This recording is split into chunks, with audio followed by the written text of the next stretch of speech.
रायगडमध्ये अल्पवयीन मुलींच्या अत्याचारात दिवसेंदिवस वाढ होत चालली आहे। 4 दिवसात 3 घटना उघडकीस आल्यात। महाड अत्याचार प्रकरणात गुन्हा दाखल करण्यात आल्याचं कळतंय। खरं तर रायगड जिल्ह्यात अल्पवयीन मुलींवर अत्याचाराच्या वाढत्या घटना चिंतेचा विषय बनलाय। मागील 4 दिवसात 3 वेगवेगळ्या घटना समोर आल्यात। तळा शहरात बांधकाम सुरू असलेल्या घरात बोलावून एकाने अल्पवयीन मुलीशी अश्लील चाळे केल्याचा प्रकार समोर आलाय।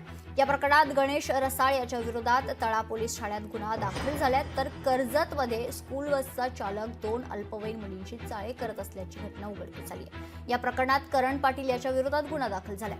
2 दिवसांपूर्वी महाड शहरात देखील असाच प्रकार उघडकीस आला होता। शिकवणीवरून परतणाऱ्या 2 लहान मुलींना सोसायटीच्या कार्यालयात बोलावून त्यांच्याशी लैंगिक चाळे करणाऱ्या आरोपी विरोधात गुन्हा दाखल झालाय। त्याच्यामुळे लागोपाठ या घटनांमुळे रायगड जिल्ह्यात लहान मुली सुरक्षित आहेत का असा प्रश्न निर्माण झाला।